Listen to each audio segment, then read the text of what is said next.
ऐसी वीडियो रोज देखने के लिए आप मेरी वीडियो को लाइक करें, इस पे कमेंट करें और अपने दोस्तों के साथ शेयर करें।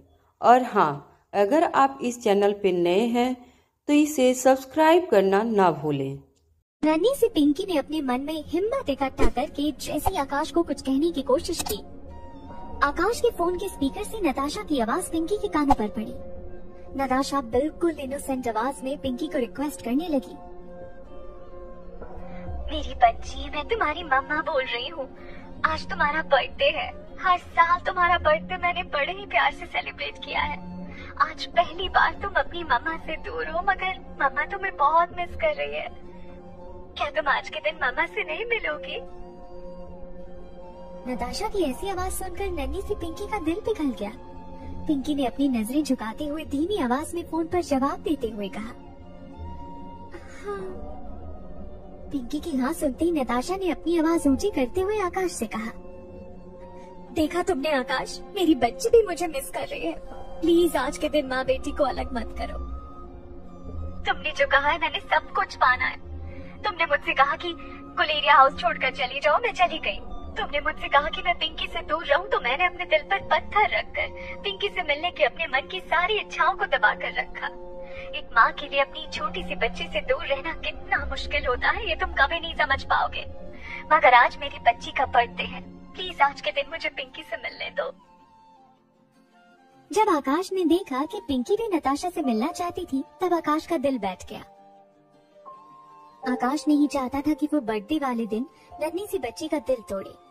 इसीलिए आकाश ने फोन पर नताशा से कहा, ठीक है, तुम पिंकी से मिल सकती हो। आकाश की ये बात सुनते ही नताशा की आवाज में तेजी आ गई। उसकी आवाज से वो इमोशंस हट गए जो अभी अभी सुनाई दे रहे थे। नताशा ने आकाश से कहा, ठीक है, मैं अभी गुलेरिया हाउस आती हूँ, फिर हम तीनों मिलकर पिंकी का बर्थडे सेलिब्रेट करेंगे। मैंने सुना है कि तुमने अपनी बहन को भी गुलेरिया हाउस बुला लिया है, मैं उससे भी मिलना चाहती हूँ। इससे पहले कि नताशा आगे कोई और बात कहती, आकाश ने नताशा से कहा, नहीं, गुलेरिया हाउस आने की कोई जरूरत नहीं है। मैं पिंकी को लेकर तुम्हारे पास आ रहा हूँ। ये कहते हुए आकाश ने फोन डिस्कनेक्ट कर दिया। आकाश बिल्कुल नहीं चाहता था कि नताशा का साया भी पिंकी पर पड़े। जिस दिन आकाश ने नताशा को घर से निकाला था, आकाश ने तय कर लिया था कि वो आइंदा कभी भी नताशा को पिंकी से मिलने नहीं देगा। मगर आज पिंकी का बर्थडे था, वो अपनी छोटी सी बच्ची का दिल दुखाना नहीं चाहता था। इसलिए आकाश ने कार को गुलेरिया हाउस पहुंचने से पहले मोड़ लिया। नताशा अपने पापा के घर मित्तल हाउस में रहती थी। मित्तल हाउस गुलेरिया हाउस से कुछ ही किलोमीटर की दूरी पर था।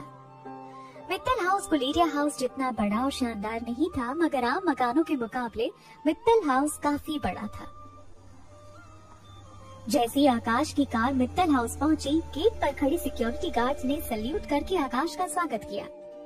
आकाश कार से उतरकर नन्ही सी पिंकी को लेकर दरवाजे पर खड़ा हो गया। आकाश अभी भी एक गहरी सोच में था।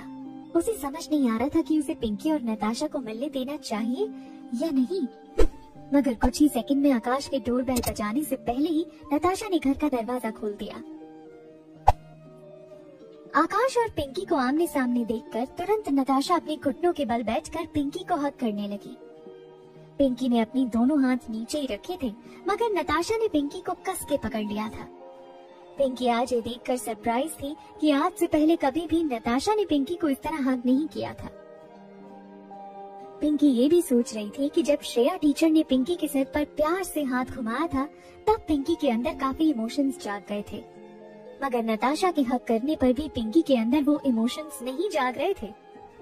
कितना फर्क था नताशा और श्रेया के स्पर्श में, ये बात 6 साल की पिंकी भी अच्छी तरह जानती थी। नताशा ने पिंकी का हाथ पकड़कर कहा, अंदर आओ पिंकी, नानी माँ तुमसे मिलना चाहती हैं।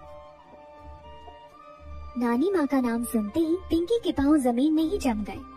पिंकी को अपनी नानी यानी कि संध्या मित्तल बिल्कुल पसंद नहीं थी। संध्या मित्तल हमेशा ही पिंकी को अकेले में ये कहा करती थी कि अगर पिंकी लड़का होती तो आज पिंकी के माँ बाप शादीशुदा होते और एक साथ खुशी खुशी जिंदगी बिता रहे होते। मगर क्योंकि पिंकी एक लड़की थी, इसीलिए वो ना ही अपनी माँ को खुश रख पा रही थी और ना ही अपने पापा को। जैसी नताशा पिंकी का हाथ पकड़कर उसे अंदर ले जाने लगी, पिंकी ने अपने शरीर की पूरी ताकत लगाकर नताशा को रोकने की कोशिश की, मगर नन्ही से पिंकी के शरीर में इतनी ताकत नहीं थी कि वो नताशा को रोक पाए। मगर पिंकी की झिझक आकाश ने नोटिस कर ली थी। इससे पहले कि नताशा पिंकी को बंगले के अंदर ले जाती, आकाश ने नताशा को रोकते हुए कहा, नहीं, मुझे लगता है कि हमें अब चलना चाहिए। नताशा अच्छी तरह जानती थी कि आकाश ने एक बार जो कह दिया, उस फैसले से वो कभी पलट नहीं सकता था। इसलिए आर्गुमेंट ना करते हुए नताशा ने आकाश से कहा, जरा 1 मिनट रुकना, मैं अपनी बच्ची के लिए गिफ्ट लाई हूँ। ये कहने के बाद नताशा ने दरवाजे के पीछे रखा एक गिफ्ट बॉक्स उठाया और नन्ही से पिंकी के सामने रख दिया। आकाश और पिंकी के सामने ही नताशा ने वो गिफ्ट बॉक्स खोला और अंदर से एक टॉय कार निकालकर पिंकी को दी। नताशा ने पिंकी से कहा, देखो, तुम्हारी मम्मा ने तुम्हारे लिए बर्थडे प्रेजेंट पहले से ला रखा था। टॉय कार को देखकर पिंकी मनी मन सोचने लगी कि नताशा इतना भी नहीं जानती थी कि पिंकी को कार्स के साथ खेलना पसंद नहीं था। मगर कार को अपने हाथ में पकड़कर एक बहुत ही ओबीडिएंट बच्ची की तरह पिंकी ने नताशा से थैंक यू कहा। नताशा ने अपनी जेब से अपना फोन निकाला और नन्ही से पिंकी के साथ अपनी सेल्फी खींची। सेल्फी में नताशा घुटनों के बल बैठी थी और नताशा के ठीक बगल में प्यारी सी पिंकी खड़ी थी। सेल्फी में आकाश का चेहरा नहीं नजर आ रहा था, बस आकाश का आधा शरीर नताशा और पिंकी के पीछे नजर आ रहा था। इसके बाद आकाश ने फिर से पिंकी को अपने हाथों में उठा लिया और नताशा से कहा, ठीक है, अब हमें चलना चाहिए। इससे पहले कि नताशा आकाश को रोकने की कोशिश करती, आकाश तेजी से बंगले की सीढ़ियां उतरकर अपनी कार में बैठ गया। मित्तल हाउस से निकलने के बाद आकाश पिंकी को लेकर पिंकी के फेवरेट रेस्टोरेंट में चला गया। पिंकी को खाने पीने का ज्यादा शौक नहीं था, मगर इस खास रेस्टोरेंट में आना पिंकी को बेहद पसंद था। रेस्टोरेंट की सजावट बिल्कुल किसी फेरी टेल की तरह की गई थी, जहां वेट्रेस परियों के कॉस्ट्यूम में खाना सर्व करती थी। ये पूरी जगह बच्चों से भरी हुई रहती थी, खासकर छोटी उम्र की लड़कियां यहाँ आना बहुत पसंद करती थी। रेस्टोरेंट के अंदर जाते ही पिंकी के चेहरे पर स्माइल आ गई। वो चारों ओर परियों की ड्रेस में घूम रही वेट्रेसेस को देखकर काफी खुश हो गई। पिंकी के चेहरे पर स्माइल देखकर आकाश भी काफी इमोशनल हो गया। अपने इमोशंस में डूबे आकाश और पिंकी ये नहीं जानते थे कि मित्तल हाउस से निकलने के बाद नताशा अपनी कार में पीछे पीछे उन्हें फॉलो कर रही थी। रेस्टोरेंट में जब आकाश और पिंकी एक टेबल पर बैठे, तो चुपके से नताशा ने ठीक उनके पीछे खड़ी रहकर अपनी एक सेल्फी खींच ली। सेल्फी में देखकर ऐसा लग रहा था जैसे वो तीनों ही साथ में रेस्टोरेंट में पिंकी का बर्थडे मनाने पहुंचे थे। फोटो खींचने के बाद नताशा चुपके से रेस्टोरेंट से बाहर निकल गई। रेस्टोरेंट में परी के ड्रेस में एक वेट्रेस पिंकी के पास आई और व्हाइट और पिंक कलर से बार्बी डॉल के आकार में बना एक केक उसने पिंकी के सामने रख दिया। आकाश ने ये केक रेस्टोरेंट में पहले से कॉल करके प्री ऑर्डर कर रखा था। पूरे रेस्टोरेंट में हैप्पी बर्थडे टू पिंकी का गाना बजने लगा। ये सब कुछ देखकर पिंकी की आंखें चमकने लगी। केक काटने के बाद पिंकी ने केक का पहला पीस आकाश के मुंह में रखा, मगर इसके ठीक बाद पिंकी ने आकाश से पूछा, इतना बड़ा केक हम दोनों मिलकर तो फिनिश नहीं कर पाएंगे। पिंकी की बात सुनते ही आकाश ने अपनी जेब से फोन निकालकर केक का फोटो श्रेया को भेज दिया। फोटो के नीचे आकाश ने मैसेज में लिखा था, हम दोनों पिंकी का बर्थडे सेलिब्रेट करने रेस्टोरेंट आए हैं। हम दोनों मिलकर ये केक पूरा नहीं खा पाएंगे। क्या तुम हमें ज्वाइन करना चाहोगी? जब श्रेया ने ये मैसेज पढ़ा, तब श्रेया ये सोच में पड़ गई कि आखिर इतने इम्पोर्टेंट दिन भी नताशा उनके साथ नहीं थी। इसका क्या मतलब हो सकता था? क्या आकाश और नताशा के बीच सब कुछ ठीक नहीं है? क्या आकाश श्रेया को अपनी जिंदगी में वापस लाना चाहता था? इन सब ख्यालों को अपने दिल से निकालते हुए श्रेया ने रिप्लाई किया, नहीं, मैं नहीं आ सकती। तभी कुछ ही सेकंड में आकाश के नंबर से श्रेया को एक वॉइस नोट आया। श्रेया जिस मूड में थी वो आकाश की आवाज बिल्कुल नहीं सुनना चाहती थी, मगर कुछ सेकंड तक अपने आप को रोकने के बाद श्रेया ने उस वॉइस नोट का प्ले बटन दबा दिया। वॉइस नोट प्ले होते ही नन्ही सी पिंकी की आवाज श्रेया के कानों पर पड़ी। पिंकी अपनी पतली और मीठी आवाज में कह रही थी, Shreya teacher, the cake is very delicious. Not as delicious as you made, but I think you will like it. नन्ही सी पिंकी की आवाज सुनती श्रेया का दिल फिर से पिघलने लगा। श्रेया को ऐसा लग रहा था जैसे पिंकी की आवाज उसके कानों तक नहीं बल्कि उसके दिल तक पहुंच रही थी। श्रेया उसी पल उठकर पिंकी के पास जाना चाहती थी, मगर तभी श्रेया को रियलाइज हुआ कि ऐसा करना ठीक नहीं होगा। श्रेया ने रिप्लाई करते हुए लिखा, सॉरी कैन नॉट कम। कुछ ही सेकंड में फिर एक बार श्रेया के मोबाइल पर एक वॉइस नोट डिलीवर हुआ। एक बार फिर पिंकी ने कहा, okay teacher, I will pack some cake and I will put it in refrigerator. कल जब मैं आपसे मिलने आऊंगी तब आपके लिए केक लेकर आऊंगी। पिंकी का जवाब सुनते ही श्रेया ने थम्स अप का इमोजी भेज दिया। मैसेज भेजने के बाद श्रेया का दिल घर के कामों में नहीं लग रहा था। श्रेया ने फोन उठाकर अपने सोशल मीडिया अकाउंट को चेक किया। अचानक ही नताशा की पोस्ट श्रेया की आंखों के सामने आई। नताशा ने पिंकी के साथ खींचे हुए फोटो शेयर किए थे, जिसमें साफ नजर आ रहा था कि नताशा भी पिंकी और आकाश के साथ उसी रेस्टोरेंट में मौजूद थी। ये पोस्ट देखकर श्रेया का सर गुस्से से चकराने लगा। इस पोस्ट का मतलब साफ था, आकाश ने श्रेया को रेस्टोरेंट सिर्फ इसलिए इनवाइट किया था ताकि वो श्रेया को ये दिखा सके कि वो अपनी फैमिली के साथ कितना खुश है। आकाश श्रेया को अपनी हैप्पी फैमिली दिखाकर जलाना चाहता था। नताशा की पोस्ट देखने के बाद श्रेया ने जोर से अपना फोन बिस्तर पर फेंका और पिलो के नीचे अपना सर दबाकर लेट गई। अगले दिन स्कूल में श्रेया हमेशा की तरह बच्चों को रिसीव करने के लिए स्कूल के एंट्रेंस पर खड़ी थी। हर टीचर की ये ड्यूटी थी कि वो बच्चों को सेफली क्लासरूम तक पहुंचाए और एक डांस टीचर होने के नाते श्रेया को भी ये ड्यूटी सौंपी गई थी। श्रेया को गेट पर खड़ा देखते ही पिंकी और आर्यन दौड़कर श्रेया के पास आ गए। आकाश मुस्कुराते हुए श्रेया के पास आया। आकाश के हाथ में एक छोटा सा बॉक्स था। बॉक्स श्रेया को ऑफर करते हुए आकाश ने कहा, इसमें केक है आपके लिए। आकाश की मुस्कुराहट देखकर श्रेया की आंखें गुस्से से लाल होने लगी थी। श्रेया गेट पर बाकी बच्चों के सामने कोई तमाशा नहीं खड़ा करना चाहती थी। अपने इमोशंस पर कंट्रोल करते हुए श्रेया ने अपनी नजरें झुका ली और आकाश से कहा, थैंक्स मिस्टर गुलेरिया, मुझे स्वीट्स पसंद नहीं है। श्रेया ने ये बात बड़ी रूडली कही थी। इससे पहले कि आकाश श्रेया से उसके गुस्से की वजह पूछता, श्रेया दोनों बच्चों को लेकर स्कूल के अंदर चली गई। आर्यन और पिंकी को अपने क्लासरूम तक छोड़ने के बाद श्रेया दोबारा एंट्रेंस पर बाकी बच्चों को लेने चली गई। जब श्रेया मेन गेट पर पहुंची तब उसने देखा कि आकाश अभी भी वहीं खड़ा था। श्रेया को गेट पर देखते ही आकाश तेजी से चलकर श्रेया के पास आया और पूछने लगा, क्या हुआ है तुम्हें? कल शाम तक तो सब कुछ ठीक था, हमने चैटिंग भी की, अब अचानक आज सुबह क्या हो गया है तुम्हें? तुम्हारी आंखें इतनी सूज गई हैं, तुम्हारी तबीयत तो ठीक है ना? श्रेया ने गुस्से से आकाश की ओर देखकर कहा, मेरी तबीयत की चिंता आपको करने की कोई जरूरत नहीं है मिस्टर गुलेरिया। श्रेया के मुंह से ये बात सुनकर आकाश ने अपनी आवाज ऊंची करते हुए पूछा, अब बताओ भी श्रेया, आखिर बात क्या है? श्रेया ने अपनी जेब से अपना फोन निकालकर आकाश को वो फोटोग्राफ्स दिखाए जो नताशा ने अपने सोशल मीडिया अकाउंट पर पोस्ट किए थे।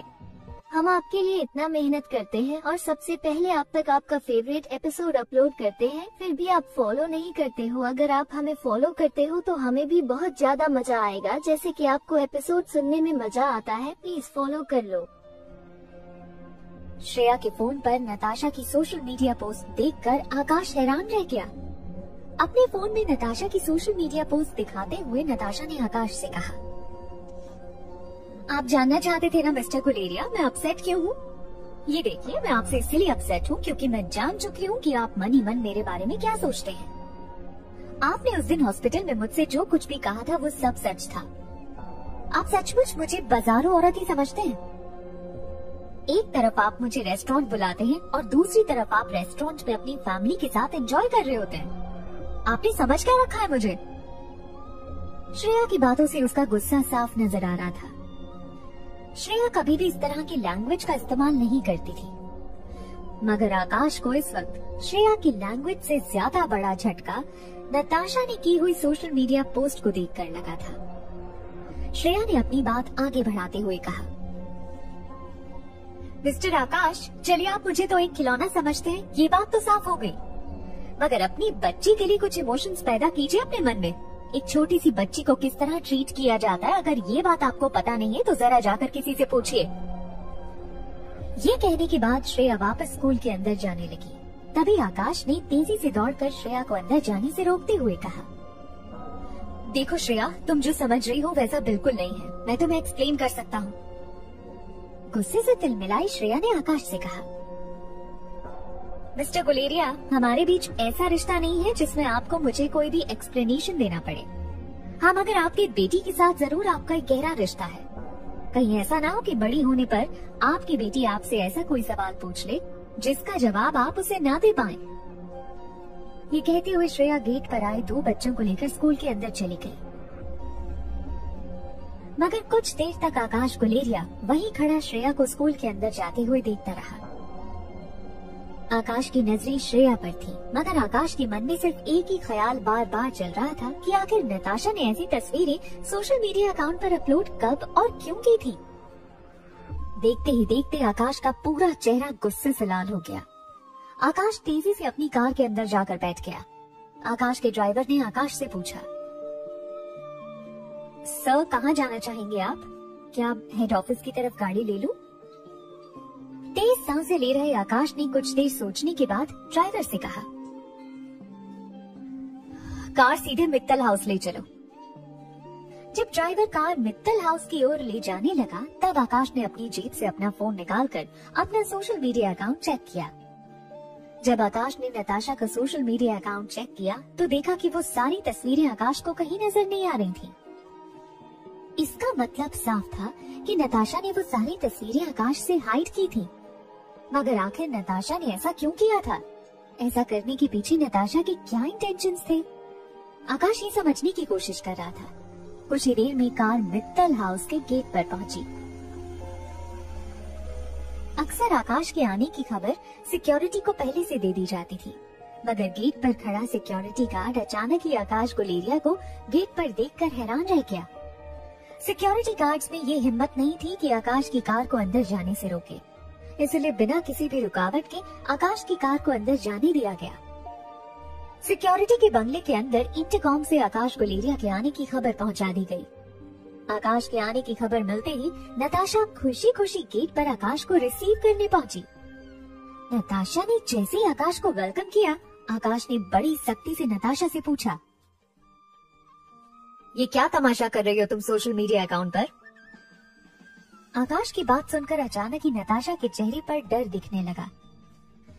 नताशा ये सोचकर घबरा रही थी कि आखिर आकाश से उस पोस्ट को हाइड करने के बावजूद आकाश तक वो तस्वीरें कैसे और किसने पहुंचाई। जब आकाश ने देखा कि नताशा के चेहरे पर घबराहट नजर आने लगी थी, तब आकाश ने अपनी आवाज ऊंची करते हुए नताशा से पूछा, बताओ मुझे, इस बार क्या चाल चलने की कोशिश कर रही हो तुम? क्या चल रहा है तुम्हारे मन में? घर से निकलने के बाद तुमने हमारा पीछा किया, तुम रेस्टोरेंट भी आई और बिना मुझे बताए तुमने चुपके से हमारे साथ तस्वीरें खींची। क्या साबित करना चाहती हो तुम? बताओ मुझे। आकाश की बात सुनते ही नताशा ने अपनी आवाज पतली करते हुए बड़ी मासूम अंदाज में आकाश से कहा, तुम मुझे गलत समझ रहे हो आकाश। मैंने तो सिर्फ अपनी बच्ची के बर्थडे की तस्वीरें पोस्ट की थी। आगे क्या गलत किया मैंने? एक माँ हूँ मैं। अपनी बच्ची के साथ बिताए हुए कुछ पल मेरे लिए यादगार बन जाते हैं। और फिर कल तो मेरी बच्ची का बर्थडे था, बस मैं लोगों के साथ मेरी खुशी के पल शेयर करना चाहती थी। हाँ, तुम ये कह सकते हो कि मैं लोगों को ये बताना चाहती थी कि मैं अपनी बच्ची के साथ बहुत खुश हूँ। मैं उन तक ये बात नहीं पहुँचाने देना चाहती थी कि मैं तो काफी दिनों से अपनी बच्ची से दूर हूँ, अपनी बच्ची की शक्ल देखने के लिए भी तरसती रहती हूँ। कल जब मैंने कई दिनों बाद अपनी बच्ची का चेहरा देखा तो मैं अपने आप को रोक नहीं पाई, इसलिए तुम लोगों का पीछा किया, कुछ तस्वीरें खींची और अपने सोशल मीडिया अकाउंट पर पोस्ट कर दी। अगर ये कोई गुनाह है तो फिर सुना दो मुझे सजा। तुम जो सजा दोगे वो मैं खुशी खुशी भुगतने के लिए तैयार हूँ। आकाश जानता था कि नताशा के मासूम चेहरे के पीछे कोई बहुत ही गहरी साजिश छिपी थी, मगर उसके पास इस बात का कोई प्रूफ नहीं था। आकाश के सर पर इस वक्त खून सवार था। आकाश ने श्रेया का रिजेक्ट किया हुआ केक बॉक्स से बाहर निकाला और नताशा से कहा, तुम अपनी बच्ची का बर्थडे सेलिब्रेट करना चाहती थी ना? चलो ठीक है, मैं तुम्हारी बच्ची का बर्थडे केक लाया हूँ तुम्हारे लिए, एंजॉय करो।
गुलेरिया हाउस में सुबह सुबह अनिका ने बेडरूम में अपनी आंखें धीरे से खोली।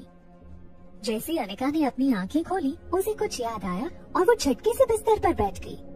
अनिका ने जल्दी से अपने पर्स से उस दवाई की शीशी निकाली जो रोहित ने विक्रम के पास से चुराई थी। शीशी के अंदर अभी कुछ ड्रॉप्स बाकी थे। अनिका ने राजलक्ष्मी को कॉल करके अपने रूम में बुलाया। जब से राजलक्ष्मी अनिका के बुलाने पर दिल्ली आई थी, तब से राजलक्ष्मी काफी बिजी चल रही थी। अनिका के लिए अपॉइंटमेंट शेड्यूल करना, मेल पर लोगों के सवालों का जवाब देना, दिल्ली से आ रहे प्रेस वालों के सवालों के जवाब देना और ऐसे पेशेंट्स का इलाज करना जिन्हें डॉक्टर अमृता की जरूरत नहीं थी, उन्हें राजलक्ष्मी खुद ही ट्रीट कर देती थी। मगर राजलक्ष्मी जानती थी कि अनिका ने अगर राजलक्ष्मी को बुलाया था तो जरूर कोई इम्पोर्टेंट और अर्जेंट बात होगी। जैसे राजलक्ष्मी अनिका के कमरे में आई, अनिका ने राजलक्ष्मी से कहा, इस शीशी के अंदर थोड़ा सा लिक्विड है, तुम इसी वक्त लेबोरेटरी जाकर पता लगाओ कि आखिर इस लिक्विड के अंदर क्या मिला हुआ है। I mean, कौन से कंपोनेंट से बना ये लिक्विड। राजलक्ष्मी ने शीशी को अपने हाथ में लिया और शीशी के अंदर लिक्विड की बूंदों को देखने लगी। शीशी के अंदर काफी कम लिक्विड था, मगर लिक्विड के कंपोनेंट्स के बारे में पता लगाने के लिए काफी था। राजलक्ष्मी ने अनिका से पूछा, वैसे क्या है ये? तुम्हें किसी खास कंपोनेंट के होने का शक है क्या? एक लंबी सांस छोड़ते हुए धीमी आवाज में अनिका ने राजलक्ष्मी से कहा, हाँ, नहीं, मगर मैं इतना जरूर जानना चाहती हूँ कि इस लिक्विड में जरूर कोई ऐसा कंपोनेंट है जिसके बारे में हमें जल्द से जल्द पता लगाना चाहिए। राजलक्ष्मी ने उस शीशी को अपने पर्स में रखते हुए कहा, ठीक है, मैं काम करती हूँ, अभी लेबोरेटरी जाती हूँ और किसी से कहकर पता लगाती हूँ कि आखिर ये लिक्विड किन केमिकल कंपाउंड से बना है। राजलक्ष्मी की बात सुनते ही अनिका ने राजलक्ष्मी के हाथों पर अपना हाथ रखते हुए कहा, नहीं नहीं, इस लिक्विड को तुम किसी के हाथ नहीं लगने दोगी। मैं चाहती हूँ कि तुम खुद इस बात का पता लगाओ कि आखिर कौन से केमिकल से बना है ये लिक्विड। याद रहे, किसी और को पता न चले इस लिक्विड के बारे में। अनिका के चेहरे की परेशानी देखकर राजलक्ष्मी समझ चुकी थी कि उसके पास में जो छोटी शीशी में लिक्विड था वो कोई आम केमिकल कंपाउंड नहीं था। राजलक्ष्मी ने अनिका को विश्वास दिलाते हुए कहा, ठीक है, रिलैक्स, मैं खुद ही एग्जामिन करके तुम्हें बताती हूँ कि इस लिक्विड का केमिकल कॉम्पोजिशन क्या है। राजलक्ष्मी के जाने के बाद अनिका कुछ देर तक उस लिक्विड के बारे में सोचते हुए अपने कमरे में यहाँ वहाँ घूमने लगी। तभी उसे याद आया कि बीती शाम को अनिका ने नन्ही से रिया से प्रॉमिस किया था कि वो रिया और आर्यन को लेकर आकाश के साथ अम्यूजमेंट पार्क जाएगी। अम्यूजमेंट पार्क जाने का मतलब साफ था, अनिका को सुबह जल्दी उठना होगा। अनिका ये भी जानती थी कि आज रात को सोने में उसे लेट होने वाला था, क्योंकि आज चैंपियनशिप में अनिका के एक के बाद एक 5 मैचेस होने वाले थे। अनिका ने सोचा कि मैचेस के लिए चैंपियनशिप वेन्यू जाने से पहले उसे अपनी नींद पूरी कर लेनी चाहिए। अनिका इसके बाद दिन भर सोती रही। शाम होते ही जब अनिका गुलेरिया हाउस से अपनी कार में चैंपियनशिप वेन्यू पहुंचने के लिए निकलने वाली थी, पार्किंग लॉट में अचानक ही मयूर गुलेरिया अनिका के सामने आ गया। मयूर ने अनिका से कहा, अनिका, एक काम करो, आज तुम मेरे साथ ही चैंपियनशिप देखने चलो। 2 गाड़ियों का पेट्रोल क्यों वेस्ट करना, जब हम दोनों की मंजिल एक ही है। अनिका के पास मयूर गुलेरिया को टालने का कोई बहाना नहीं था। कुछ देर तक जब अनिका ने किसी बहाने के बारे में सोचा, तब मयूर ने अनिका का हाथ पकड़कर अनिका को अपनी कार के अंदर बिठा दिया।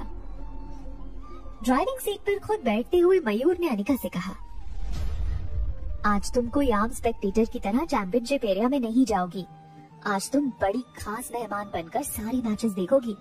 जब लोगों को पता चलेगा कि तुम मेरी बुलाई हुई गेस्ट हो, तो देखना किस तरह से तुम्हारी इज्जत बढ़ जाएगी। और अगर कल तुमने मुझे फाइट करते हुए नहीं देखा तो आज देख लेना, तुम्हें भी पता चल जाएगा आखिर तुम्हारा ये भाई क्या चीज है। ब्रह्मपुत्र अकेडमी की दीदी मेरे साथ टीम बनाकर मैच में फाइट करती है। हाँ, मुझे दीदी की अक्ल पर थोड़ा सा शक होता है। दीदी इतनी ताकतवर है, उनकी फाइटिंग स्किल्स कमाल की हैं, मगर इतनी बड़ी चैंपियन औरत होने के बावजूद पति सिलेक्ट करने में उनकी चॉइस बहुत बुरी है। पता नहीं किस तरह से ये निकम्मा पति उन्हें पसंद आ गया। सारे रास्ते मयूर अनिका से बातें करता रहा। जब वो लोग चैंपियनशिप वेन्यू के पार्किंग लॉट में पहुंचे, मयूर ने कार से उतरकर अनिका से कहा, चलो अब मैं तुम्हें अंदर ले जाता हूँ, अच्छी से अच्छी सीट दिलाता हूँ मैचेस एंजॉय करने के लिए। कार में बैठी अनिका ने अचानक ही अपनी बैग से अपना फाइटिंग आउटफिट और ब्लैक मास्क निकाला। अनिका का आउटफिट देखकर बाहर खड़ा मयूर गुलेरिया हैरान रह गया। जब अनिका ने अपना फाइटिंग आउटफिट और अपना मास्क निकाला, तब मयूर गुलेरिया को अचानक ही एहसास हुआ कि ये वही आउटफिट और वही मास्क था जो पहनकर दीदी अक्सर उसके साथ मिलकर फाइट्स लड़ा करती थी। अनिका ने अपना आउटफिट और अपना मास्क हाथ में लिया और कार से बाहर उतरी। मयूर का मुंह हैरानी से खुल चुका था। मयूर को समझ में नहीं आ रहा था कि वो जो कुछ भी देख रहा था वो सच था या कोई सपना। अनिका ने मयूर से कहा, 5 मिनट यहीं रुको, मैं अभी सामने वाले मॉल में जाकर चेंज करके आती हूँ। मयूर के पास ना तो हाँ या ना कहने की ताकत बची थी और ना ही उसमें कोई समझ बची थी। मुंह खोलकर हैरानी से मयूर बस अनिका को मॉल के अंदर जाते हुए देखने लगा। 5 मिनट बाद जब अनिका वापस मॉल से बाहर निकलकर मयूर के पास आई, तो मयूर बिल्कुल उसी पोजीशन में खड़ा था जिस पोजीशन में अनिका ने जाते वक्त उसे देखा था। मयूर का मुंह खुला था और आंखें फटी हुई थी। अनिका ने अपना फाइटिंग आउटफिट पहन रखा था और फिर मयूर के सामने अनिका ने अपना मास्क पहन लिया। जब मयूर ने मास्क पहने अनिका को देखा, तब अचानक ही मयूर के पांव कांपने लगे। मयूर के सामने इस वक्त जो लड़की खड़ी थी वो कोई और नहीं बल्कि मयूर की आइडल और ब्रह्मपुत्र अकेडमी की दीदी थी। ये वही लड़की थी जिस पर मयूर पिछले कई दिनों से नजर बनाए हुए था। ये वही लड़की थी जो गुलेरिया परिवार की बेटी थी। ये वही लड़की थी जिसने बूढ़े बाबा की जान बचाई थी। मयूर के सामने खड़ी लड़की न सिर्फ मयूर की बहन थी मगर वही अमृता थी और मयूर की आइडल और ब्रह्मपुत्र अकेडमी की दीदी थी। जब मयूर ने अनिका को ऊपर से नीचे तक देखा तो एक साथ मयूर के हाथ और पांव दोनों कांपने लगे। मयूर को अनिका के इस नए रूप से ज्यादा अपनी बेवकूफी पर एम्बैरेसमेंट हो रही थी। जो लड़की के साथ अभी अभी वो दीदी की पहचान दिखाकर बड़ी बड़ी बातें कर रहा था, जिस लड़की को सेफ्टी देने की बात कर रहा था, वो लड़की और कोई नहीं बल्कि मार्शल आर्ट में सबसे ताकतवर अकेडमी की दीदी थी। मयूर को ये सोच सोचकर भी हैरानी हो रही थी कि इतना वक्त अनिका के साथ गुजारने के बावजूद आज तक मयूर ये नहीं पता लगा पाया कि उसकी सीधी सादी नाजुक सी दिखने वाली छोटे शहर की बहन ही दरअसल अकेडमी की दीदी थी। मयूर को समझ नहीं आ रहा था कि आखिर वो अनिका के साथ बात कहाँ से शुरू करे। अनिका ने मयूर के चेहरे से मयूर के इमोशंस अच्छी तरह पढ़ लिए थे। अनिका ने सोचा कि उसके भाई की थोड़ी मदद कर दी जाए। अनिका ने मयूर की ओर देखते हुए कहा, चले अंदर फाइट करने, आखिर मैंने तुम्हें अपना भाई माना है। मयूर को अपनी कही हुई बातें एक के बाद एक याद आने लगी। मयूर को बहुत ही शर्मिंदगी महसूस हो रही थी मगर साथ ही साथ मयूर को कहीं ना कहीं इस बात का प्राउड भी फील हो रहा था कि ब्रह्मपुत्र अकेडमी की दीदी जो मार्शल आर्ट की दुनिया में सबसे ज्यादा ताकतवर मानी जाती है, वो मयूर गुलेरिया की कजिन बहन थी। अनिका चैंपियनशिप वेन्यू में जाने के लिए पार्किंग लॉट से निकलकर आगे चलने लगी। मयूर तेजी से अनिका का पीछा करते हुए एक के बाद एक अनिका पर सवालों की गोलियां दागने लगा। मयूर ने अनिका से पूछा, दीदी ये कैसे हो सकता है? मतलब तुम तो मेरी बहन हो, मतलब दीदी भी मेरी बहन है, मगर तुम तो मतलब मेरी बहन हो, तुम बहन हो या दीदी हो? मयूर की बौखलाहट देखकर अनिका ने मयूर के कंधे पर हाथ रखकर कहा, बिल्कुल शांत हो जाओ, धीरे धीरे तुम्हें सारी बातें समझ में आ जाएंगी। पिछले कई दिनों से अनिका मयूर से अपनी असलियत कहना चाहती थी मगर अनिका को मयूर के इन्हीं सवालों का जवाब नहीं देना था। मगर आज मयूर के साथ कार में आते वक्त अनिका को इस बात का एहसास हो चुका था कि आज नहीं तो कल मयूर के सामने ये सच्चाई आने ही वाली थी। तो क्यों ना अनिका खुद ही सामने चलकर मयूर को सब कुछ सच सच बता दे। मयूर ने अपनी सांसों पर कंट्रोल पाते हुए अनिका से पूछा, मगर तुमने अब तक तुम्हारी आइडेंटिटी छुपाई क्यों? दीदी होना कोई शर्म की बात तो है नहीं।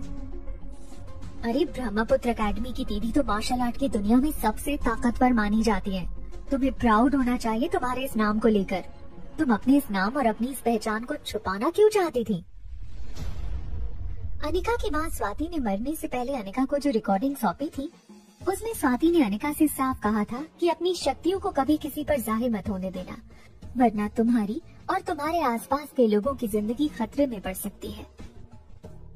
मगर अनिका इस वक्त मयूर को ये सारी बातें समझाना नहीं चाहती थी, इसलिए बात को टालते हुए अनिका ने मयूर से कहा, देखो मेरी आइडेंटिटी छुपी रहे उसी में मेरी और परिवार की भलाई है। मयूर ने अपने होंठों पर अपनी एक उंगली रखते हुए कहा, आई प्रॉमिस यू दीदी, मेरा मतलब है अनिका दीदी की मैं ये बात कभी किसी को नहीं बताऊंगा, आकाश को भी नहीं। आप अपने इस भाई पर इतना ट्रस्ट रख सकती हैं। इसके बाद अनिका ने मयूर की पीठ थपथपाई और मयूर के साथ चैंपियनशिप रिंग की ओर आगे बढ़ने लगी। तभी अचानक मयूर को एक बात याद आई। मयूर जानता था कि दीदी शादीशुदा थी और दीदी को अपने पति के साथ एक बच्ची भी थी। जब ये बात मयूर को स्ट्राइक हुई, तब अचानक ही मयूर ने अनिका का हाथ पकड़ लिया और दबी हुई आवाज में अनिका से कहा, एक बात मेरी समझ में नहीं आ रही, तुम्हारा तो पति है, एक प्यारी सी बच्ची है, फिर तुम्हारा रोहित मारवा जैसे बड़े इंसान के साथ संबंध होना, मेरी कुछ समझ में नहीं आया। क्या तुम रोहित मारवा को धोखा दे रही हो या फिर कुछ और? मयूर गुलेरिया अनिका को ये सवाल पूछेगा, ये बात खुद अनिका के दिमाग से निकल गई थी। इस वक्त अनिका मयूर को बताना नहीं चाहती थी कि उनकी टीम का जो तीसरा मेंबर है वो कोई और नहीं बल्कि रोहित मारवा खुद था। अनिका किसी तरह मयूर के इस सवाल का जवाब देकर मयूर को कुछ दिनों के लिए शांत करना चाहती थी, मगर इससे पहले अनिका मयूर से कुछ कहती, मयूर और अनिका के कानों पर एक आवाज पड़ी, तो तीसरा कौन टीम के मेंबर रिंग में लड़ने के लिए तैयार हैं? जब अनिका और मयूर ने मुड़कर देखा तो एक दुबला पतला लंबा सा इंसान ईगल डिजाइन वाला मास्क पहनकर मयूर और अनिका की ओर चला आ रहा था। मास्क के साइड से उस इंसान के कुछ सफेद बाल नजर आ रहे थे, जिसे देखकर ऐसा लग रहा था कि उम्र में वो आदमी 40 पार कर चुका होगा, मगर फिर भी उसकी आवाज और उसकी चाल ढाल से ठीक से अंदाजा नहीं लगाया जा रहा था कि उसकी उम्र क्या थी। उसकी आवाज भी काफी शार्प थी। ऐसा लग रहा था कि आवाज निकालने वाला शख्स जानबूझकर अपनी आवाज बदलकर बात कर रहा था, मगर कहीं न कहीं उस आदमी की पर्सनालिटी देखकर ऐसा लग रहा था जैसे वो आदमी अपनी पर्सनालिटी और अपने ऑरा से लोगों को अपने आप अपनी ओर अट्रैक्ट कर लेता था। चाहे उसकी आवाज बदली हुई लग रही थी, मगर उसकी आवाज में एक सच्चाई थी। उसके सवाल का जवाब देते हुए मयूर ने कहा, जी हाँ, हम ही हैं तीसरा कौन टीम के मेंबर्स, और आप? मयूर की बात खत्म होने से पहले उस आदमी ने मयूर के सामने हाथ मिलाने के लिए हाथ बढ़ाया और कहा, मैं हूँ कंटेस्टेंट 002। कंटेस्टेंट आईडी सुनकर मयूर के होश उड़ गए। अचानक ही मयूर के चेहरे पर स्माइल आ गई। मयूर ने अनिका की ओर देखते हुए कहा, अरे ये तो वही है, 10 साल पहले डिफेंडिंग चैंपियन को कोई रिंग में हरा सकता था तो वो सिर्फ यही थे, बड़े भैया। और इन्होंने प्रिलिमिनरी राउंड में काफी फैन फॉलोइंग इकट्ठा की थी। सभी लोगों को पता था कि फाइनल में बड़े भैया और इनका मैच देखने को मिलेगा। मैच के लिए पहले से सारी बुकिंग फुल हो गई थी, मगर अफसोस ये फाइनल मैच खेलने आ नहीं पाए, जिसकी वजह से बिना मैच खेले ही बड़े भैया को चैंपियनशिप अवार्ड मिल गया और इन्हें रनर अप अनाउंस किया गया। अगर 10 साल पहले वो फाइनल मैच खेला जाता तो बड़ा मजा आता। अनिका को कॉन्टैक्ट 002 के बारे में बताने के बाद मयूर ने उस आदमी की ओर देखकर पूछा, मगर इतने अफसोस की बात थी कि आप फाइनल खेलने नहीं आ पाए। आखिर ऐसा भी क्या काम आ गया था कि आप इतना बड़ा चैंपियनशिप का फाइनल खेलने नहीं पहुंचे? उस आदमी ने धीरे से अपनी एक उंगली से अपनी नाक खुजाते हुए कहा, दरअसल मुझे एक इम्पोर्टेंट मिशन पर जाना था, इसलिए नहीं आ सका। उस आदमी का स्टाइल और एटीट्यूड देखकर अनिका उसे बड़े ध्यान से नोटिस करने लगी। खासकर उसने फाइनल में नहीं आने के लिए जो रीजन बताया था, अनिका को वो सुनकर बहुत ताज्जुब हुआ। उसने स्पेशली मिशन शब्द पर स्ट्रेस दिया था। अनिका उस आदमी को देखकर ये सोच में पड़ गई कि आखिर किस मिशन की बात कर रहा था वो शख्स। मयूर गुलेरिया ने उस आदमी के साथ हाथ मिलाते हुए कहा, वैसे मैं अपने बारे में क्या कहूँ, आप तो जानते ही हैं कि मेरी टीम इस वक्त सबसे स्ट्रॉन्ग टीम है टूर्नामेंट में, एंड आई एम श्योर आप मुझे यहाँ पर ढूंढते हुए आए हैं।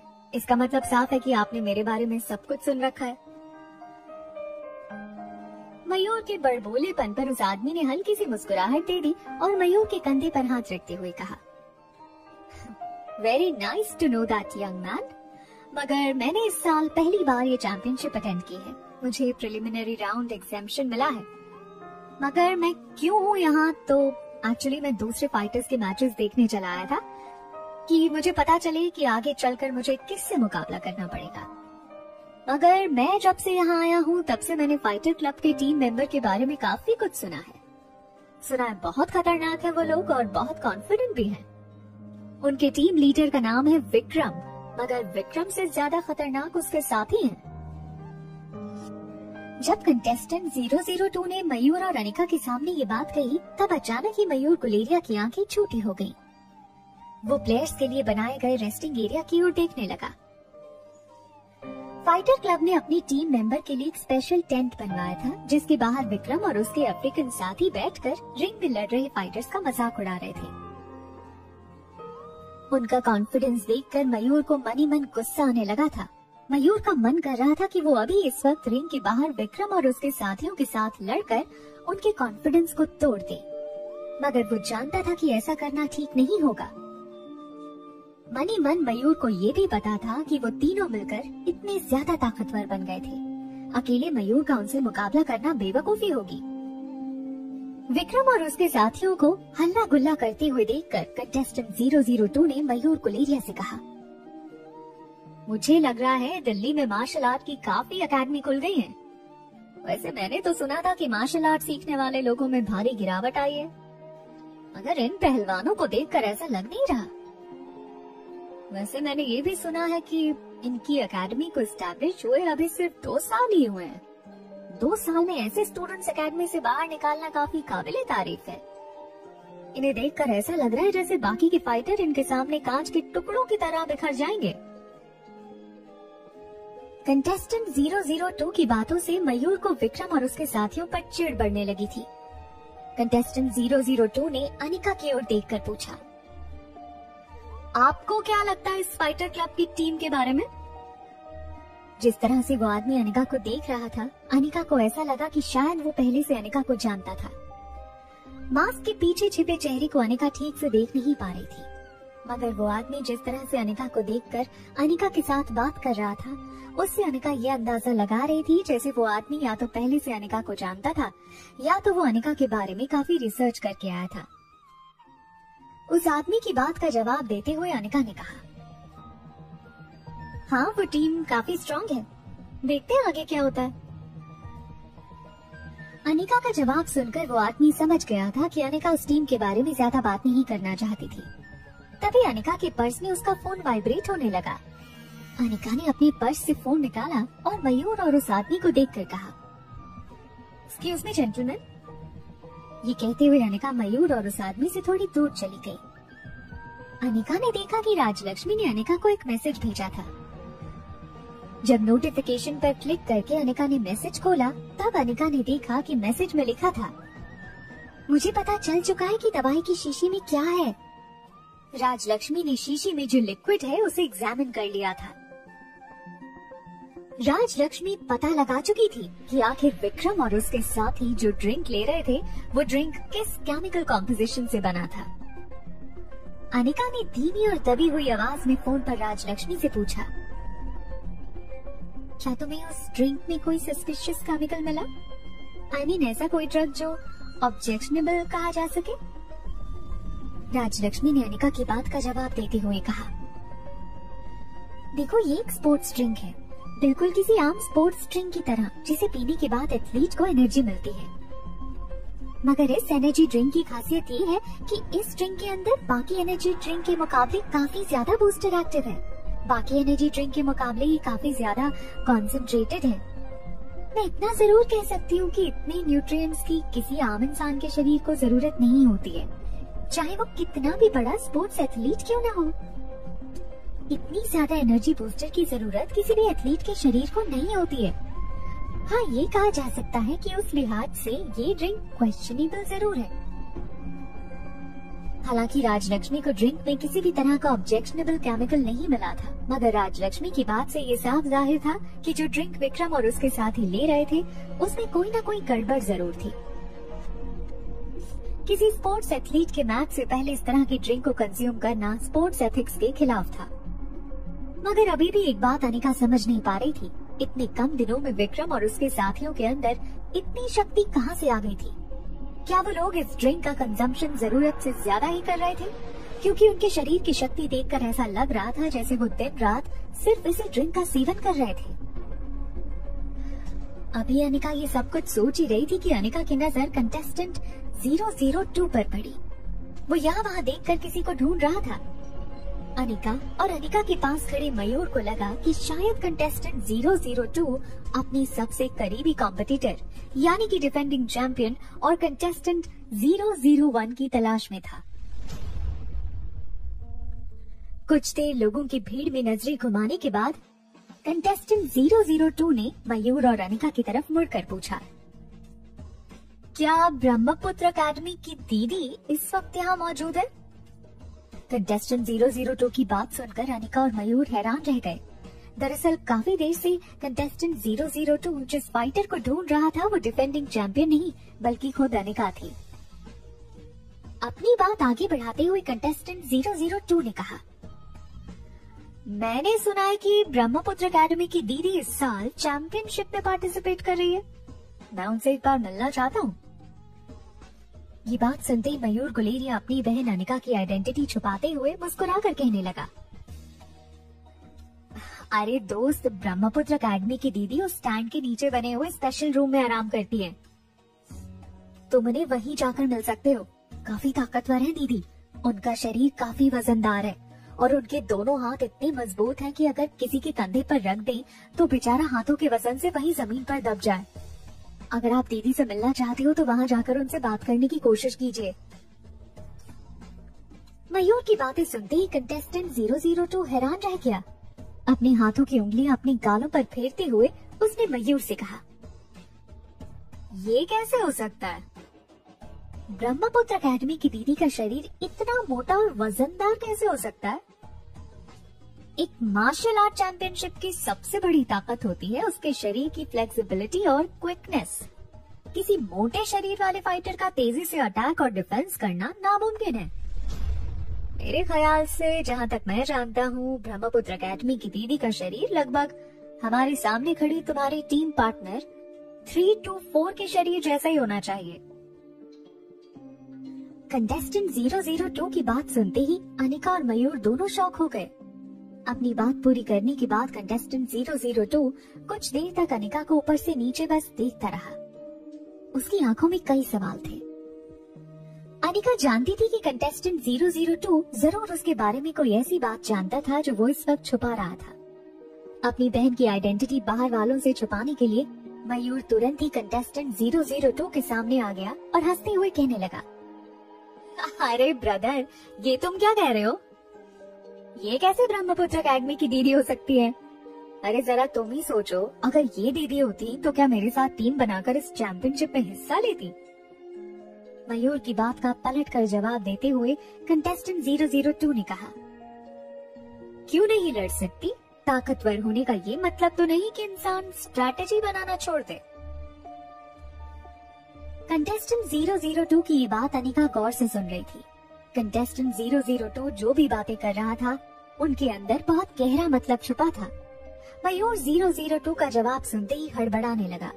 मयूर की हड़बड़ाहट देखकर 002 ने अनिका की ओर देखकर पूछा, क्या आप अपने मैच से पहले कॉफी पीना चाहेंगे? कॉफी पीने से शरीर को एक अच्छा बूस्ट मिलता है। वहाँ कैफेटेरिया के पास जाकर क्यों ना हम लोग एक एक कॉफी पिए? मयूर या अनिका 002 की बात का जवाब दे पाते उससे पहले एक सॉफ्ट मगर गहरी आवाज 002 के कान पर पड़ी। मैच से पहले कॉफी दिमाग में सुस्ती ला सकती है, इसलिए मैं इनके लिए चॉकलेट लाया हूँ। जब अनिका और मयूर ने मुड़कर देखा तो रोहित नन्ही सी रिया को हाथ में पकड़े हुए अनिका के पास चलकर आ रहा था। रोहित के दूसरे हाथ में एक चॉकलेट का छोटा सा बॉक्स था। चॉकलेट बॉक्स को अनिका के हाथ में देते हुए रोहित ने 002 की ओर देखकर कहा, वो क्या है ना, चॉकलेट एक नेचुरल एनर्जी बूस्टर है। मैं हमेशा ही मैच के पहले डार्क चॉकलेट खा लेता हूँ, कॉफी की जरूरत नहीं पड़ती है। मयूर को अनिका के पास खड़े रोहित को देखकर अब पहले से ज्यादा जलन होने लगी थी। पहले रोहित सिर्फ अकेडमी की दीदी की बच्ची का बाप था, मगर अब अकेडमी की दीदी मयूर की कजन बहन भी थी। इस लिहाज से मास्क के पीछे छुपे रोहित से मयूर को पहले से ज्यादा जलन होने लगी। मयूर ने मास्क के पीछे का चेहरा अब तक देखा नहीं था, मगर फिर भी मयूर ने कंटेस्टेंट 325 के लिए अपने मन में एक इमेज तैयार कर ली, जो इमेज मयूर को कुछ खास पसंद नहीं थी। जब फिर से मयूर ने रोहित को अपनी बहन अनिका के साथ फ्लर्ट करते हुए देखा, तब मयूर ने धीरे से रोहित के कंधे पर हाथ डाला और उसे अनिका से कुछ दूर ले जाकर कहने लगा, देखो मिस्टर, एक बात बता दूं मैं तुम्हें आज, ये जो हमारी पार्टनर है ना, वो कोई मामूली लड़की नहीं है।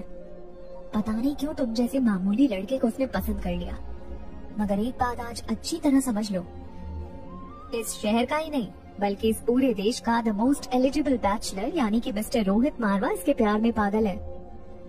मुझे पता नहीं कि तुम ये बात जानते हो या नहीं, मगर रोहित मारवा को अगर तुम्हारे बारे में पता चल गया तो तुम्हारा अंजाम क्या होगा ये खुद तुम भी नहीं जानते। रोहित मारवा बहुत ताकतवर आदमी है। इस शहर में सिर्फ 2 ही ताकतवर लोग हैं, एक है आकाश गुलेरिया और दूसरा है रोहित मारवा। ये नाम मैं तुम्हें इसलिए बता रहा हूँ ताकि तुम अभी से समझ जाओ। मैंने जितना कहा है वो बहुत कम कहा है, लेकिन इस कम कहने में तुम बहुत कुछ समझ जाना, इसे भी तुम्हारी भलाई है। मास्क के पीछे रोहित की हंसी निकल रही थी। रोहित को अपनी सामने खड़े मयूर गुलेरिया पर दया आने लगी थी। मयूर रोहित को रोहित से ही बचकर रहने के लिए चेतावनी दे रहा था। रोहित ये सोच सोचकर मन ही मन मुस्कुरा रहा था कि जिस दिन रोहित अपने चेहरे से मास्क हटाएगा तब मयूर गुलेरिया की क्या हालत होगी। कुछ ही देर में मयूर, अनिका और रोहित की टीम मैचेस शुरू हो गए। ऑर्गेनाइजिंग कमेटी के हेड सुरेश ने आज इनकी टीम के 5 मैचेस लाइन अप किए थे। हमेशा की तरह रोहित नन्ही सी रिया को अपने हाथों में पकड़े रिंग के कोने में बैठा रहा और अनिका और मयूर ने एक के बाद एक सारे ऑपोजिशन टीम को बड़ी आसानी से हरा दिया। जब अनिका का आखिरी मैच खत्म हुआ तब स्टैंड में बैठे सारे लोग अनिका को चीयर करने लगे। अनिका भी अपना एक हाथ उठाकर बड़ी पोलाइटली सबसे थैंक्स कहने लगी। तभी अचानक कानों के पास आकर मयूर ने कहा, 002 तुम्हें कब से घूरे जा रहा है। जब अनिका ने भी रिंग के ठीक सामने खड़ी 002 पर नजर डाली तब अनिका ने नोटिस किया कि वाकई 002 बड़ी ही ध्यान से अनिका को ऑब्जर्व कर रहा था। 002 अनिका की फाइटिंग स्किल्स, उसकी बॉडी लैंग्वेज, उसकी हर चीज को बड़ी बारीकी से नोटिस कर रहा था। अनिका को अजीब जरूर लग रहा था, मगर अनिका ने सोचा कि शायद एक मार्शल आर्टिस्ट होने के नाते वो अनिका की फाइटिंग ऑब्जर्व कर रहा होगा। मगर मैच खत्म हुए काफी देर हो चुकी थी, मगर फिर भी 002 ने अपनी नजरें अनिका पर लगातार बनाए रखी थी। स्टैंड में बैठे काफी लोग अनिका को देख रहे थे, मगर उनके देखने के तरीके में और 002 के तरीके में काफी फर्क था। जब अनिका और रोहित रिंग से नीचे उतरे 002 उनकी तरफ आने लगा। इससे पहले कि कंटेस्टेंट 002 अनिका के साथ कोई बात करने की कोशिश करता, अनिका और रोहित मुड़कर मेन एग्जिट की तरफ जाने लगे। हालांकि रोहित और अनिका का यूं मुड़ना 002 को रूट नहीं लगा था, मगर उसे ये इशारा मिल चुका था कि रोहित और अनिका उसके साथ इस वक्त बात नहीं करना चाहते थे। इसलिए 002 ने भी बात करने के लिए अपने कदम आगे नहीं बढ़ाए। अनिका और रोहित मेन एग्जिट की ओर पहुंचने वाले थे कि अचानक ही विक्रम ने उन्हें बीच में रोक लिया। अनिका के ठीक सामने खड़े रहकर विक्रम लाल लाल आंखों से अनिका को देखने लगा।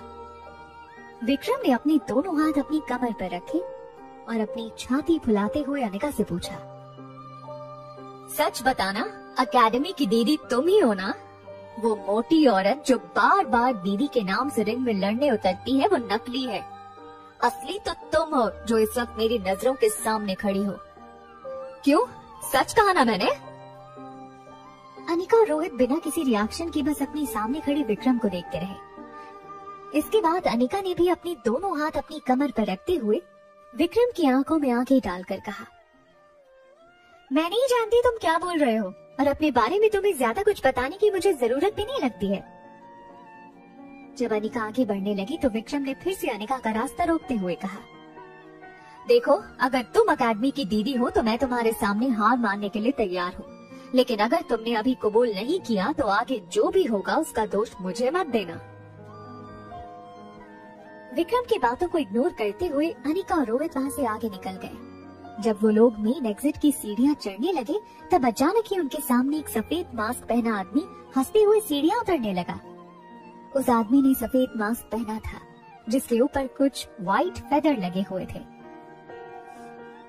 उस आदमी का मास्क काफी फनी लग रहा था। सीढ़ियाँ उतरते वक्त वो जोर जोर से हंस रहा था। उसकी चाल ढाल देखकर ऐसा लग रहा था कि उस आदमी की उम्र काफी ज्यादा थी। एक बॉडीगार्ड ने उस आदमी को सहारा दिया था और धीरे धीरे उसके साथ एक एक करके सीढ़ियाँ उतर रहा था। 2 कदम चलने के बाद वो आदमी इतनी जोर से हंसने लगता कि अनिका और रोहित को लग रहा था जैसे हंसते हंसते वो आदमी वहीं पर दम तोड़ देगा। उस आदमी को जगह देते हुए रोहित और अनिका कुछ कदम पीछे हट गए। रोहित और अनिका ये सोचने लगे कि इस उम्र में भी एक आदमी के अंदर मार्शल आर्ट की मैचेस देखने का जो जुनून था वो काबिले तारीफ था।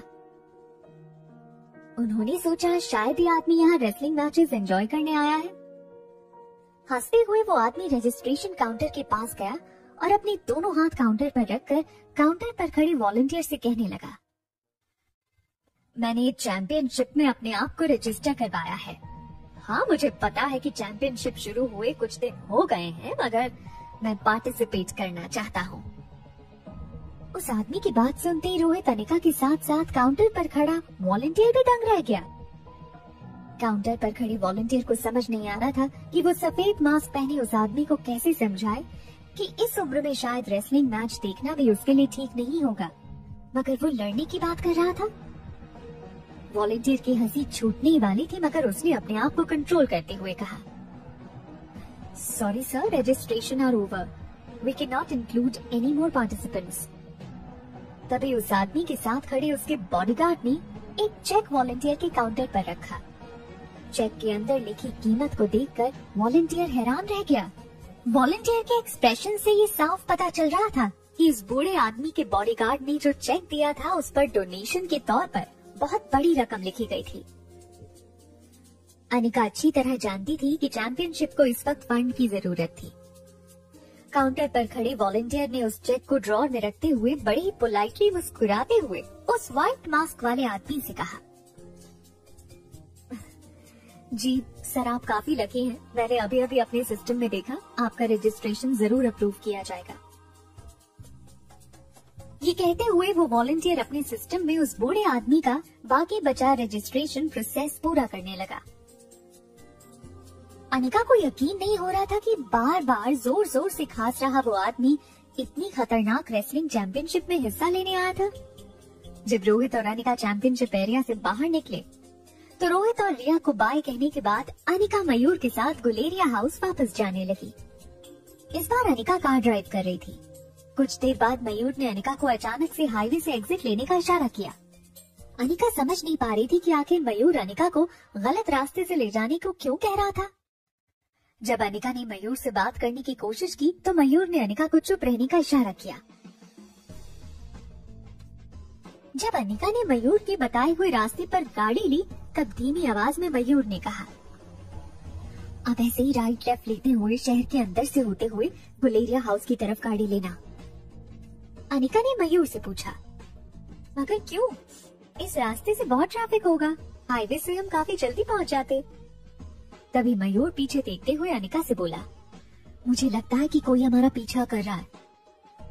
जब अनिका ने रियर व्यू मिरर से पीछे देखा तो वाकई 7 से 8 गाड़ियां अनिका की कार का पीछा कर रही थी। अनिका को पहली बार मयूर के सेंस पर प्राउड फील हो रहा था। ये बात अनिका ने भी नोटिस नहीं की थी कि कोई उनकी कार का पीछा कर रहा था। हाईवे पर गाड़ियों की भीड़ में पीछे चल रही कार बड़ी ही आसानी से बिना नोटिस हुए अनिका की कार का पीछा कर रही थी। जब मयूर को शक हुआ तो मयूर ने अनिका को एक सुनसान रास्ते पर कार मोड़ लेने का इशारा किया। जैसी कार सुनसान रास्ते पर मुड़ी, पीछा कर रही सभी गाड़ियां मयूर और अनिका को फॉलो करते हुए उसी सुनसान रास्ते पर आ गई, जिससे ये साबित हो गया कि कुछ लोग अनिका और मयूर का पीछा कर रहे थे, क्योंकि जिस रास्ते पर मयूर ने अनिका को कार मोड़ने को कहा था, उस रास्ते पर आमतौर पर ज्यादा गाड़ियों की आवाजाही नहीं होती थी। अनिका ने एक्सेलरेटर पर अपना पांव दबाते हुए मयूर से पूछा, क्या हम इन सब से पीछा छुड़ा सकते हैं?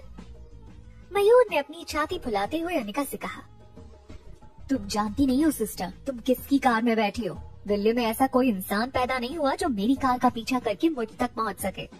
ये अलग बात है कि मैं जिसका चाहूँ उसका पीछा करके उस तक पहुंच सकता हूँ। इस वक्त अनिका मयूर के मुंह से खुद की तारीफ सुनने के मूड में नहीं थी। उसे किसी भी तरह पीछा कर रही कार से पीछा छुड़ाना था। गाड़ी का गियर बदलते हुए अनिका ने ऊंची आवाज में मयूर से कहा, क्या तुम ये काम कर सकते हो, या मैं कार की स्पीड इतनी बढ़ा दूं कि ये लोग चाहकर भी हमारा पीछा न कर सकें? मगर फिर इस बात की गारंटी नहीं है कि गाड़ी दिल्ली से कितनी दूर जाकर रुकेगी। मयूर समझ चुका था कि अनिका काफी इम्पेशेंट हो चुकी थी, इसलिए अपनी बढ़ाई बंद करते हुए मयूर ने अनिका से कहा, ठीक है, अब मैं जैसा कहता हूँ ठीक वैसा ही करना। इसके बाद कुछ देर तक मयूर अनिका को लेफ्ट राइट का इशारा करते हुए ऊबड़ खाबड़ गलियों से कार ले जाने लगा। पीछा कर रही गाड़ियां मयूर के दिखाए हुए रास्ते पर आते ही एक के बाद एक ब्रेक डाउन होने लगी। मगर अभी 3 गाड़ियां मयूर और अनिका की कार का पीछा कर रही थी। तभी अचानक मयूर ने अनिका से कहा, तुम एक काम करना, फाटक के आते ही सीधा पटरियों पर कार चलाने लगना। 200 मीटर के बाद एक नाला आता है, उसके ठीक पहले हम कार को पटरी से उतारकर मेन रोड की ओर ले चलेंगे। बस खतरा सिर्फ इतना सा है कि अगर सामने से तुम्हें ट्रेन आती दिखाई दे तो किसी भी हालत में ट्रेन से टकराने से पहले हमें उस नाले तक पहुंचना होगा। इस वक्त अनिका को मयूर की कही हुई बातों पर भरोसा करने के अलावा और कोई चारा नहीं था। मयूर का प्लान काफी रिस्की था, मगर अनिका को अपनी स्पीड पर भी उतना ही भरोसा था। रेलवे फाटक के आते ही अनिका ने अपनी कार मोड़ते हुए पटरी पर चलाना शुरू कर दिया। पीछा कर रही गाड़ियां रेलवे फाटक पर पहुंचकर रुक गईं। इस तरह की कार ड्राइविंग शायद इससे पहले उन्होंने कभी देखी नहीं थी। अनिका और मयूर की किस्मत भी उनका साथ दे रही थी। पटरी पर दूर दूर तक किसी ट्रेन का नामो निशान नहीं था। बड़ी आसानी से कार मयूर के बताए हुए पुल तक पहुंच गई। फिर एक जोर का झटका देते हुए अनिका ने कार को फिर से पटरी से नीचे उतार लिया और ऊपर खाबर गली से होते हुए कार फिर से मेन रोड पर जा पहुंची। कुछ देर तक कार चलाने के बाद अनिका और मयूर को ये यकीन हो गया कि पीछा कर रही सारी गाड़ियां एक के बाद एक पीछे छूट गई थीं और अब कोई भी कार उन्हें फॉलो नहीं कर रही थी। मयूर गुलेरिया ने राहत की सांस लेते हुए कार चला रही अनिका से पूछा, कैसा लगा मेरा प्लान? अनिका जानती थी कि अगर उसने मयूर को इस वक्त कोई रिएक्शन नहीं दिया तो मयूर फिर से अपनी तारीफों के पुल बांधने लगेगा। इसीलिए हाथों के अंगूठे से इशारा करते हुए अनिका ने मयूर से कहा, ग्रेट जॉब। अनिका के मुंह से अपनी तारीफ सुनते ही मयूर का सीना चौड़ा हो गया। अनिका न सिर्फ मयूर की बहन थी बल्कि अनिका ब्रह्मपुत्र एकेडमी की दीदी थी, जो मयूर गुलेरिया के लिए एक आइडल थी। जब मयूर गुलेरिया मनी मन मुस्कुराते हुए खिड़की से बाहर देख रहा था, तब उसकी जेब में उसका फोन वाइब्रेट होने लगा। जब मयूर ने अपनी जेब से फोन निकाला तो उसने देखा आकाश उसे फॉलो कर रहा था। मयूर ने अपनी कमर सीधी करते हुए जल्दी से आकाश का कॉल रिसीव किया। कॉल कनेक्ट होते ही आकाश ने मयूर से पूछा, क्या अनिका तुम्हारे साथ है? मयूर ने हैरान होकर अनिका की तरफ देखा और आकाश को जवाब देते हुए कहा, हाँ, हम दोनों अभी घर ही आ रहे हैं। आकाश ने मयूर से कहा, इसी वक्त तुम दोनों हॉस्पिटल आ जाओ। जब आकाश ने मयूर को अनिका के साथ हॉस्पिटल पहुंचने को कहा तो मयूर समझ गया कि जरूर करण अंकल को मेडिकल अटेंशन की जरूरत थी। मयूर ने आकाश से पूछा, क्या हुआ आकाश, करण अंकल ठीक तो है ना? मयूर की बात काटते हुए आकाश ने मयूर से कहा, तुम दोनों बस जल्दी से जल्दी हॉस्पिटल पहुंचो, उसके बाद तुम्हें सब समझाता हूँ। ये कहते हुए आकाश ने कॉल डिस्कनेक्ट कर दिया। मयूर की बातें सुनने के बाद अनिका समझ चुकी थी कि जरूर हॉस्पिटल में करण अंकल पर कोई मेडिकल इमरजेंसी आई थी, इसलिए पहले ही अनिका ने यू टर्न ले लिया था। अनिका एक्सेलरेटर पर पांव दबाते हुए तेजी से कार लाइफ केयर हॉस्पिटल की ओर ले जाने लगी। जैसे अनिका और मयूर हॉस्पिटल पहुंचे, आकाश ने अनिका को देखते हुए कहा, जल्दी से अंदर ऑपरेटिंग रूम में जाओ। करण अंकल की हालत बहुत नाजुक है, उनके हाथ ने काम करना बंद कर दिया था। अंदर सारे डॉक्टर उनकी जान बचाने की कोशिश कर रहे हैं, तुम भी जल्दी से अंदर जाओ। आकाश की बात सुनते ही अनिका तेजी से दौड़कर ऑपरेटिंग रूम के अंदर चली गई। आकाश की बात सुनकर मयूर भी काफी हैरान हो गया था। मयूर ने जब से होश संभाला था, करण गुलेरिया को हमेशा ही बीमार देखा था, इसीलिए आज से पहले कभी भी मयूर को करण गुलेरिया की हालत को लेकर चिंता नहीं हुई थी। मगर आज जब आकाश ने कहा कि उनके हार्ट ने फंक्शन करना बंद कर दिया था, तब पहली बार मयूर गुलेरिया को अपने अंकल करण गुलेरिया के लिए चिंता होने लगी थी। जब मयूर ने देखा कि आकाश भी काफी परेशान था और हॉस्पिटल कॉरिडोर में यहाँ वहाँ पैनिक होकर घूम रहा था, तब आकाश को हिम्मत देते हुए मयूर ने कहा, तुम बिल्कुल घबराना मत, अनिका जरूर सब कुछ ठीक कर देगी। मयूर जानता था कि अनिका ही थी जिसे लोग मिरेकल डॉक्टर कहकर बुलाते थे, मगर मयूर को ज्यादा भरोसा डॉक्टर अमृता पर नहीं बल्कि अपनी आइडल ब्रह्मपुत्र एकेडमी की दीदी पर था। मयूर अच्छी तरह जानता था कि जब तक अनिका ऑपरेटिंग थिएटर में करण गुलेरिया का इलाज कर रही थी, तब तक उन्हें कुछ नहीं हो सकता था। मयूर ने आकाश से पूछा, मगर अचानक ही उन्हें क्या हो गया? अभी अभी तो अनिका ने उनका ऑपरेशन।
मगर मुझे नहीं लगता कि वो बात उनके कानों से उनके दिमाग तक पहुंची है या नहीं।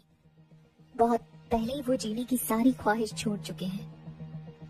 मेरी मानिए तो आप लोग अंदर जाकर एक आखिरी बार उनसे मिल लीजिए, उनके पास अब ज्यादा वक्त नहीं है। आकाश और मयूर तेजी से ऑपरेशन थिएटर के अंदर चले गए। ऑपरेशन थिएटर में जाते ही आकाश और मयूर ने देखा करण गुलेरिया बिल्कुल निर्जीव ऑपरेटिंग टेबल पर लेटे थे। काफी दिनों से उनके शरीर में कोई खुराक नहीं गई थी, उन्हें बस आईवी ड्रिप के जरिए सारे जरूरी न्यूट्रिएंट्स दिए जा रहे थे। ये न्यूट्रिएंट्स सिर्फ उन्हें जिंदा रखने के लिए काफी थे, मगर लगातार उनके शरीर का वजन घट रहा था। इस वक्त करण गुलेरिया का शरीर और उनका वजन आधे से भी कम हो चुका था। चेहरा बिल्कुल सूख चुका था। वो सांसें तो ले रहे थे, मगर धीमी सांसों में उनकी कमजोरी साफ नजर आ रही थी। बड़ी मुश्किल से वो अपनी आंखें खुली रख पा रहे थे। उनके बिल्कुल पास खड़ी अनिका अपना सर झुकाए बस बिना पलकी झपकाए उन्हें देख रही थी। जिस बाप की अनिका को सालों से तलाश थी, वो बाप अनिका की आंखों के सामने था, मगर अपनी जिंदगी की आखिरी सांसें गिन रहा था। जैसे करण गुलेरिया ने देखा कि ऑपरेशन थिएटर में आकाश और मयूर उनसे मिलने आए थे, तब बड़ी मुश्किल से हाथ के इशारे से करण गुलेरिया ने उन्हें अपने पास बुलाया। जैसे ही आकाश और मयूर करण गुलेरिया के पास पहुंचे, धीमी मगर भारी आवाज में करण गुलेरिया ने आकाश और मयूर से कहा, तुम दोनों के हवाले छोड़कर जा रहा हूँ इसे। याद रखना, मेरी बेटी को किसी भी तरह की कोई तकलीफ ना पहुंचे। मैं अपनी बेटी को तुम दोनों के सहारे छोड़कर जा रहा हूँ।